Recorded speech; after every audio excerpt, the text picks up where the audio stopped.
Hello बच्चों, let's read the question. Which of the following sets of bases is present both in DNA and RNA? Option 1 adenine, uracil, thymine. Option 2 adenine, guanine, cytosine. Option 3 adenine, guanine, uracil. Option 4 adenine, guanine, thymine. तो इस question में ये बताना है DNA and RNA में जो common basis present है वो हमें बताना है. अब इस क्वेश्चन का जो की कॉन्सेप्ट है वो है डीएनए एंड आरएनए में कौन सा बेसिस प्रेजेंट होता है. अब बेसिस को देखते हैं क्या क्या बेसिस होता है. बेसिस दो तरह का होता है. पहला होता है प्यूरिन काइंड ऑफ और दूसरा होता है पिरिमिडिन. दो तरह का बेस होता है, एक तो प्यूरिन और दूसरा पिरिमिडिन. अब डीएनए एंड आरएनए में कौन सा बेस प्रेजेंट होता है वो देखते हैं.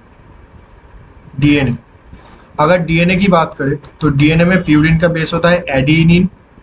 एडेनिन का एक ए से रिप्रेजेंट कर रहा है और गुआनिन, गुआनिन को हम जी से रिप्रेजेंट कर रहे हैं. प्यूरिन में एडेनिन गुआनिन प्रेजेंट होता है. और पिरिमिडिन में साइटोसिन जिसको हम सी से रिप्रेजेंट कर रहे हैं और थाइमिन जिसको टी से रिप्रेजेंट कर रहे हैं.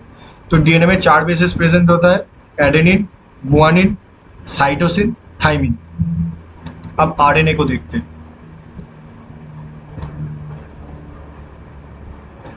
आरएनए में प्यूरिन का दो बेस होता है, एडेनिन, गुआनिन. और पिरिमिडिन का साइटोसिन होता है एंड यूरासिल होता है. यूरासिल को हम यू से रिप्रेजेंट कर रहे हैं. तो अब ऑप्शन को देखते हैं. बोथ डीएनए एंड आरएनए में कौन सा बेस प्रेजेंट होता है, ये क्वेश्चन में पूछा है. तो डीएनए एंड आरएनए में बोथ प्रेजेंट होता है. पहला तो एडेनिन दोनों में ही होता है. प्यूरिन का एडेनिन होता है, आरएनए में प्यूरिन का एडेनिन होता है.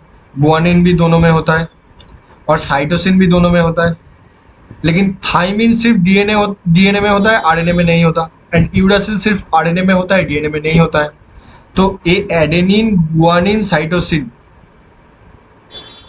यही सिर्फ तीन बेसिस है जो बोथ डीएनए एंड आरएनए में प्रेजेंट होता है. So the final answer is adenine, guanine, cytosine. Option 2 present both in DNA and RNA. So option 2 will be the final answer. Hope you will understood it well. All the best. Thank you.